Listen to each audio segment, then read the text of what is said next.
በጌታ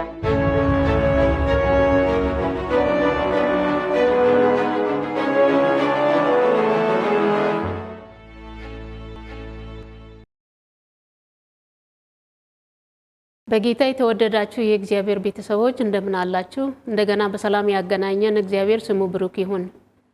ባለፈው ሳምንት ከዚህ ሩብ ዓመት ሰንበት ትምህርት የሶስተኛውን ሰንበት ትምህርት ማጠቃለያ አብረን አይተን ነበር። ዛሬ ደግሞ አራተኛውን ሰንበት ትምህርት ማጠቃለያ ይዤላችሁ ቀርቤያለሁ።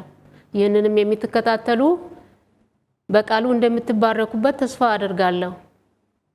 የዛሬው ሰንበት ትምህርት ርዕስ ሕዝቦች ክፍል 1 የሚል ሲሆን የመታሰቢያ ጥቅስ የሚገኘው በዳንኤል 7:14 ላይ ነው። እንዲህ ይላል፣ ወገኖችና አሕዛብ በልዩ ልዩ ቋንቋም የሚናገሩ ሁሉ ይገዙለት ዘንድ ግዛትና ክብር መንግስትም ተሰጠው። ግዛቱም የማያልፍ የዘላለም ግዛት ነው፣ መንግስቱም የማይጠፋ ነው ይላል። እንጸልይ። ለማይጠፋው መንግስት ወደና ፈቅደህ የመረጥከን አምላካችንን እጅግ አድርገን እናመሰግናለን። ይህንን ምስጢር በዚህ ሰዓት እንድንማር ሰጥተናል። እንግዲህ ያንተ መገኘት ከኛ ጋር ሆኖ መንፈስ ቅዱስ ቃልህን ይተረጉምልን ዘንድ ፈቃዴ ይሁን። በሰማነው ባወቅነው ኖረን ለሌሎች ደግሞ መትረፍ እንድንችል ለመንግስትም እንድንዘጋጅ አንተ እርዳን። ስለሰማህን ተመስገን። በጌታ በኢየሱስ ስም አሜን። ወደ ዛሬው ዝርዝር ሐሳቦች ከመግባታችን በፊት ከዛሬ ሳምንቱ ጥቂቱን እናስታውስ። የዛሬ ሳምንት ከትዳር ገጽታ የሚለውን ርዕስ በሶስት ዋና ዋና ክፍሎች አይተን ነበር። በአንደኛው መጽሐፍ ቅዱስ አብዛኛውን ጊዜ የክርስቶስንና የቤተ ክርስቲያንን ግንኙነት ከባልና ከሚስት ግንኙነት ጋር ያመሳሰለ ለኛ በሚገባን መልኩ ክርስቶስ ራሱን ለቤተ ክርስቲያን እንዴት አሳልፎ እንደሰጠና ከነ ኃጢአታችን እንዴት እንደወደደን ነበር ያየነው። በሁለተኛው ደግሞ ታማኝ ያልሆኑ ሚስቶች ከመለው ስር እስራኤል ትክክለኛ ባሏን እግዚአብሔርን ትታ ወደ ሌላ ወደ ጣዖት አምልኮ በምትሄድበት ጊዜ እግዚአብሔር መልሶ መላልሶ ከነ ኃጢአቷ እየተቀበለ እስከዛሬ እስከኛ ድረስ እየለፋ ያለውን ሁኔታ አይተን ነበር። በሶስተኛው ደግሞ ታማኝ ሚስቶች ከመለው ስር የበጉ ሰርግ በደረሰ ጊዜ የሰርጉን ጥሪ በማክበር የክርስቶስን የጽድቅ ልብስ ለብሰው የተዘጋጁቱ ከእርሱ ጋር ወደ ሰርጉ ሲገቡ ያልተዘጋጁቱ ደግሞ በሩ ተዘግቶባቸው ከውጪ እንደሚቀሩ ነበር ያየነው። ወደ ዛሬው ትምህርት ስናልፍ ሕዝቦች ክፍል 1 የሚለውን በሁለት ዋና ዋና ክፍሎች የምናየው ይሆናል። በአንደኛው የሕዝቦች መሰረት የመጀመሪያ ሕዝብ አዳምና ሔዋን በኃጢአት ከወደቁ በኋላ ከኤደን ገነት ተባረሩ። ሁለተኛም ተመልሰው እንዳይገቡ ለነርሱና ከነርሱ በኋላ ለሚመጣው ትውልድ ሁሉ እገዳ ተደረገ። ምናልባትም መስዋዕትን ለእግዚአብሔር እናቀርባለን ብለው እንኳ ወደዛ እንዳይሄዱ ኤደን ገነት በኪሩቤል ጥበቃ ስር ሆነች። ይህ ሲሆን ሰብአዊ ዘሮች ሁሉ የእግዚአብሔር ፍጹም የሆነ አስተዳደሩ ምን ያክል ጽኑ እንደሆነ ይገነዘባሉ። በምድር ላይ ኃጢአትና እርግማን ከመብዛቱ የተነሳ እግዚአብሔር ምድርን በውሃ ሊያጠፋ አሰበ። የኤደንንም አትክልት ቦታ በዚያው አጠፋ። ከጥፋት ውሃ በኋላ እንደገና እንደነ ነምሩድ ያሉ ሰዎች ከምድር ከእግዚአብሔር ውጭ የሆነውን የራሳቸውን ከተማ ለመስራትና ራሳቸውን በራሳቸው ለማስተዳደር ወስነው ተነሱ። በዘፍጥረት 10:6 እስከ 12 ስናነብ ታሪካቸውን በሰፊ መረዳት እንችላለን።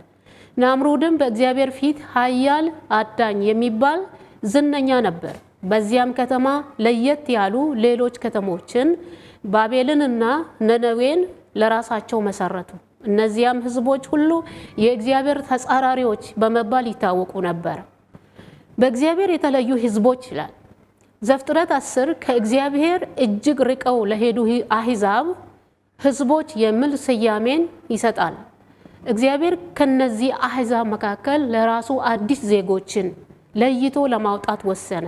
ይኸውም እስራኤልን በአብርሃም በኩል ሊጠራቸው አሰበ። ዘፍጥረት 12 ከ1 እስከ 3 እንዲህ ይላል፣ እግዚአብሔርም አብርሃምን አለው ከአገሪ ከዘመዶችህም ከአባትህም ቤት ተለይተ እኔ ወደማሳይ ምድር ውጣ፣ ታላቅም ሕዝብ አደርግሃለሁ፣ ለበረከትም ሁን፣ የሚባርኩህን እባርካለሁ፣ የሚረግሙህን እረግማለሁ፣ የምድር ነገዶች ሁሉ በአንተ ይባረካሉ አለ። አብርሃምን ለምን ጠራው? 18-19 ላይ ጽድቅንና ፍርድን በማድረግ የእግዚአብሔርን መንገድ ይጠብቁ ዘንድ ልጆቹንና ከዚያ በኋላ ቤቱን እንዲያዝ አውቃለሁና ይህም እግዚአብሔር በአብርሃም ላይ የተናገረውን ሁሉ ያመጣ ዘንድ ነው። በተመሳሳይ መንገድ እግዚአብሔር እኛንም እንዲመራን ፈቃደኞች ስንሆን የተባረከውን ሕይወት ለራሳችንና ለሌሎች በመኖር በረከትን ማግኘት እንችላለን። አብርሃምም አመነ ጽድቅም ሆኖ ተቆጠረለት የተባለው እሺ ብሎ ከእግዚአብሔር የመጣለትን ትእዛዝ በመቀበሉ ነበር። ስንቶቻችን ነን ዛሬ ለአገልግሎት ወደማናቀው ሀገር ስንላክ ወዲያው እሺ ብለን የምንቀበል? እሺ ብትሉ የምድርን በረከት ትበላላችሁ ያለን አምላክ ታማኝና ሊባርከን የተዘጋጀ መሆኑን አንርሳ። እስራኤላውያን እግዚአብሔርን በመታዘዝ በረከትን እንዲያገኙ በሙሴ ጊዜ ትእዛዝ ተሰጥቷቸው ነበር። በዘዳግም 4:5-8 ስናነብ እነሆ እናንተ ገብታችሁ በምትወርሷት ምድር እንዲህ ታደርጉ ዘንድ አምላኬ እንዳዘዘኝ ስርዓትን ፍርድን አስተማሯችሁ፣ ጠብቋትም አድርጓትም። ይህችን ስርዓት ሁሉ ሰምተው በእውነት ይህ ሕዝብ ጠቢብና አስተዋይ ሕዝብ ነው በሚሉ በአሕዛብ ፊት ጥበባችሁና ማስተዋላችሁ ይህ ነውና ይላል። በቁጥር 7-8 ያለውን በግላችን እናነባለን። የተመረጠ ሕዝብ ይላል። በሁለተኛው ክፍል ስናልፍ የእስራኤል ታሪክ ነው። በዚህ በተመረጠው ሕዝብ ስር የምናየው የእስራኤል ታሪክ በሚያሳዝን ሁኔታ ለአሕዛብ ሁሉ ጥሩ ምሳሌ በመሆን ሕዝብን ሁሉ ወደ እግዚአብሔር ይመልሳሉ ተብለው በእግዚአብሔር የተመረጡ የእስራኤል ሕዝቦች ከእግዚአብሔር ፊታቸውን ዞር ለማድረግ ፈልገው ወደ ነቢዩ ሳሙኤል ጥያቄ ይዘው መጡ። እኛም የአሕዛብ ኑሮን መኖር እንፈልጋለን በማለት ሳሙኤልን ጠየቁት። ከዚያም የተነሳ በአንደኛ ሳሙኤል 8:5 እንዲህ ይላል፣ የእስራኤል ሽማግሌዎች ወደ ሳሙኤልም መጡና እንዲህ አሉ፣ እነሆ አንተ ሸምግለሃል፣ ልጆችህም በመንገድህ አይሄዱም። አሁንም እንደ አሕዛብ የሚፈርድልን ንጉሥ አድርግልን አሉ። ሳሙኤልም የሕዝቡን ጥያቄ ለእግዚአብሔር ሲናገር የመጣው ምላሽ የሚገርም ነበር። የእግዚአብሔር በአንደኛ ሳሙኤል 8:7 ላይ የተሰጣቸው ማስጠንቀቂያ እንዲህ ይላል፣ እግዚአብሔርም ሳሙኤልን አለ፣ በእነርሱ ላይ እንዳልነግስ እኔን እንጂ አንተን አልናቁምና በሚሉ ሁሉ የእስራኤልን ሕዝብ ስማ፣ የእነሱን ቃል ስማ። በተለይ በቁጥር 9 ላይ አሁን ቃላቸውን ስማ፣ ነገር ግን ጽኑ ምስክር መስክርባቸው፣ በእነርሱ ላይ የሚነሳውን ንጉሥ የንጉሱን ወግ ሁሉ ንገራቸው አለ። በ19 ላይ ሕዝቡ ግን የሳሙኤልን ነገር ይሰማ ዘንድ እምቢ አለ ይላል። እግዚአብሔርም ይህንን ውሳኔ ካወቀ በኋላ የተለየ ሕግ እንዲጽፉ አደረገ። እሺ ብለው ይህንን ካደረጉ በሚቻለው ሁሉ ወደ እግዚአብሔር መቅረብ እንዲሆንላቸውና ያ የሚነግስባቸውም ንጉሥ ወደ እግዚአብሔር የሚቀርብ እንዲሆን በማለት አስቦላቸው ነበር። ለዚህ ለተመረጠው ሕዝብ አሁንም የተለየ ጥንቃቄውን በመቀጠል በዘዳግም 17-14-20 ስናነብ የሚመክራቸውን ስናይ እንዲህ የሚል ነበር። አምላክህ እግዚአብሔር ወደሚሰጥህ ምድር በገባህ በወረስሃትም ጊዜ በተቀመጠባትም ጊዜ በዙሪያዬ እንዳሉት አሕዛብ ሁሉ በላዬ ንጉሥ አነግሳለሁ ስትል አምላክህ እግዚአብሔር የመረጠውን ከወንድሞች መካከል የሆነውን በላይ ንጉሥ ታነግሳለህ። ወንድምህ ያልሆነውን ከሌላ ወገን ሰው በላይ ንጉሥ ታደርግ ዘንድ አይገባህም። ነገር ግን ለእርሱ ፈረሶችን አያበዛም፣ እግዚአብሔር በዛ መንገድ ደግማችሁ እንዳትመለሱ ብሎ አችኋልና ፈረሶችን በማብዛት ሕዝቡን ወደ ግብፅ አይመልስም። ልቡም እንዳይስት ምስቶችን ለእርሱ አያበዛም፣ ወርቅና ብርም ለእርሱ እጅግ አያበዛም። በመንግስቱም ዙፋን በተቀመጠ ጊዜ ከሌዋውያን ካህናት ወስዶ ይህን ሕግ ለራሱ በመጽሐፍ ይጻፍ አለ። አምላኩን እግዚአብሔርን መፍራት ይማር ዘንድ የዚህን ሕግ ቃል ሁሉ ይህችንም ሥርዓት ጠብቆ ያደርግ ዘንድ ልቡ በወንድሞቹ ላይ እንዳይኮራ በትእዛዙም ቀኝና ግራ እንዳይል እርሱም ልጆቹም በእስራኤል ልጆች መካከል ረጅም ዘመን ይነግሱ ዘንድ መጽሐፉ ከእርሱ ዘንድ ይኑር፣ ዕድሜውንም ሁሉ ያንብበው በማለት ምንም እንኳ የእግዚአብሔርን አመራር በመናቅ ሌላ ንጉሥ ይምራን ብሉም በርኅራኄ ዓይኖቹ ሕዝቡን በማየት እንዴት ባለ ፍቅርና እንክብካቤ እስራኤልን እንደሚመራት እና ከልቡ እንደሚወዳት መግለጫ የለውም። እንዲሁ ለእኛም ያለው የእግዚአብሔር ፍቅር ተመሳሳይ ነው። ይህን ሁሉ እንክብካቤ ከምንም ሳይቆጥሩ ታላላቅ የሆኑ መንግስታትን መምረጥ ቀጠሉ። ከእነዚያም አብዛኞቹ በእግዚአብሔር ፊት ክፋትን ሰሩ። በተለይም በአንደኛ ነገሥት 11:6 ሰለሞንም በእግዚአብሔር ፊት ክፉ ነገርን አደረገ፣ እንደ አባቱም እንደ ዳዊት እግዚአብሔርን በመከተል ፍጹም አልሆነም ይላል። ከዚያ በኋላ ኃጢአተኞች ሆኑ፣ ኃጢአተኞችም ይገዟቸው ጀመር። ከዚህ የተነሳ ነው አንድም ጻድቅ መንግስት ያልታየው ይመጣል ተብሎ ከሚጠበቀው ከእግዚአብሔር መንግስት በስተቀር። በዳንኤል 2:44 እንዲህ ይላል፣ በእነዚያም ነገስታት ዘመን የሰማይ አምላክ ለዘላለም የማይፈርስ መንግስት ያስነሳል፣ ለሌላም ህዝብ የማይሰጥ መንግስት ይሆናል። እነዚያንም መንግስታት ሁሉ ትፈጫቸዋለች፣ ታጠፋቸውማለች፣ ለዘላለምም ትቆማለች ይላል። እኛ ተስፋ አድርገን እየጠበቅናት ያለችው መንግስት ይህች ናትና ጌታ የዚያ መንግስት ወራሾች ያድርገን። የቤተ ክርስቲያን ታሪክ የሚል አጭር አንቀጽ አለ። እስራኤላውያን ሃይማኖት ከተው በኋላ ኢየሱስ መጥቶ በዚያ ህዝብ ፋንታ በመንግስት የማይመራና ሌሎችን በማገልገል ብቻ ከፍ ያለውን ክብር ማግኘት የሚቻለውን ህዝብ መረጠ። ማቴዎስ 20:25-28 ኢየሱስም ወደ እርሱ ጠርቶ እንዲህ አላቸው፣ የአሕዛብ አለቆች እንዲገዟችሁ ታላላቆቹም በላያችሁ እንዲሰለጥኑ ታውቃላችሁ። በእናንተስ እንዲህ አይደለም። ነገር ግን ማንም ከእናንተ ታላቅ ሊሆን የሚወድ የእናንተ አገልጋይ ይሁን፣ ከእናንተም ማንም ፊተኛ ሊሆን የሚወድ የእናንተ ባሪያ ይሁን።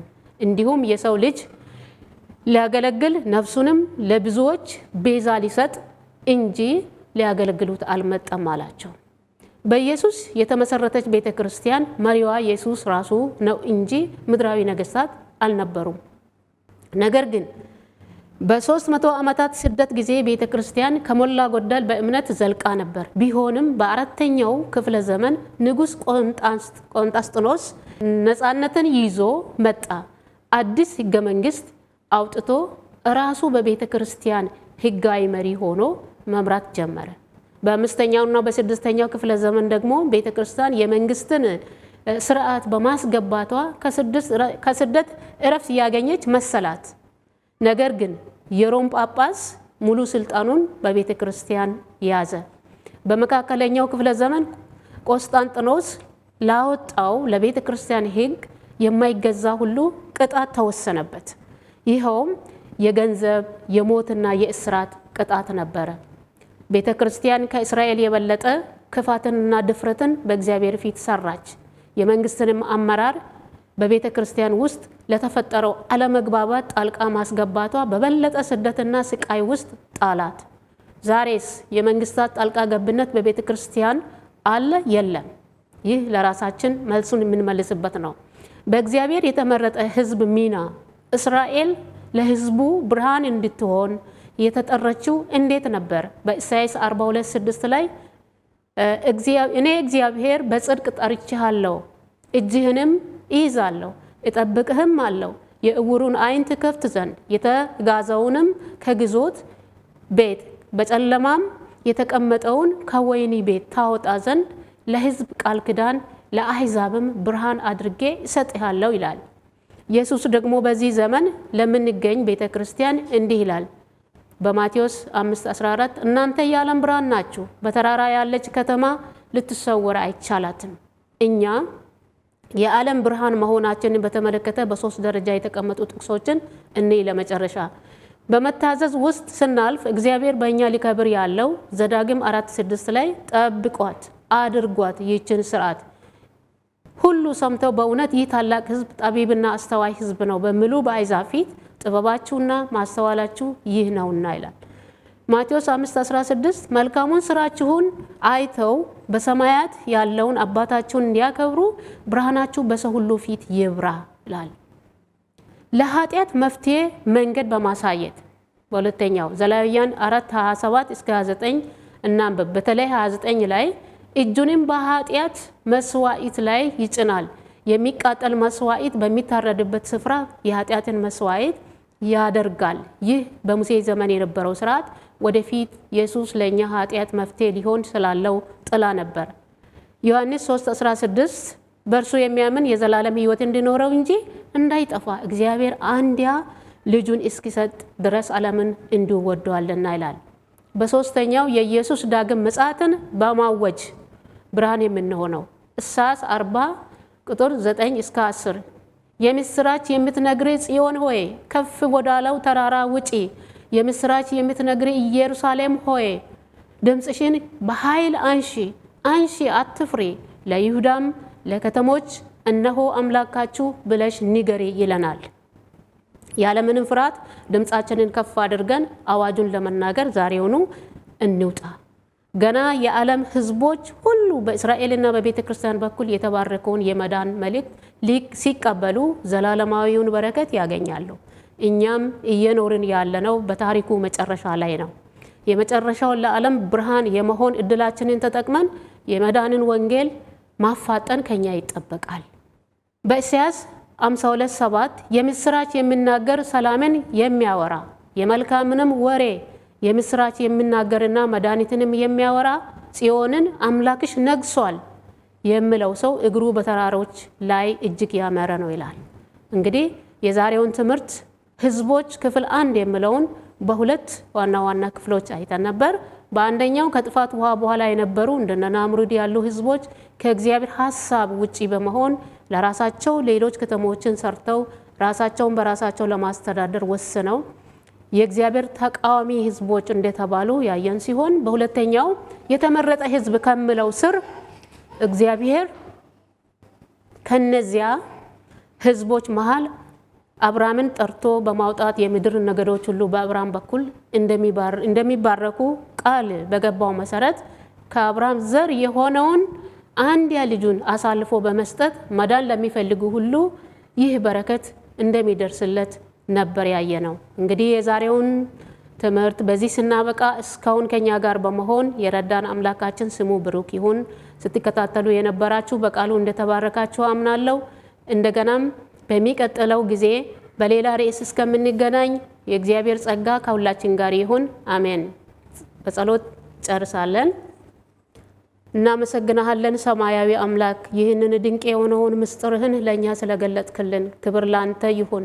በዚህ በገለጥክልን እግዚአብሔር አባት ሆይ ለአንተ ልዩ ብርሃን ለህዝብ እንድንሆን ለዓለም እንድንሆን ኃይል ጉልበት እንድትሆነን ፈቃድ ይሁን። መናገር በቂ አይደለም፣ መስማት በቂ አይደለም። መተግበር እንድንችል አቅም ጉልበትን ስጠን። መተላለፋችንን ሁሉ ይቅር ብለህ ለመንግስት ያዘጋጀን በጌታ በኢየሱስ ክርስቶስ ሕያው ስም አሜን።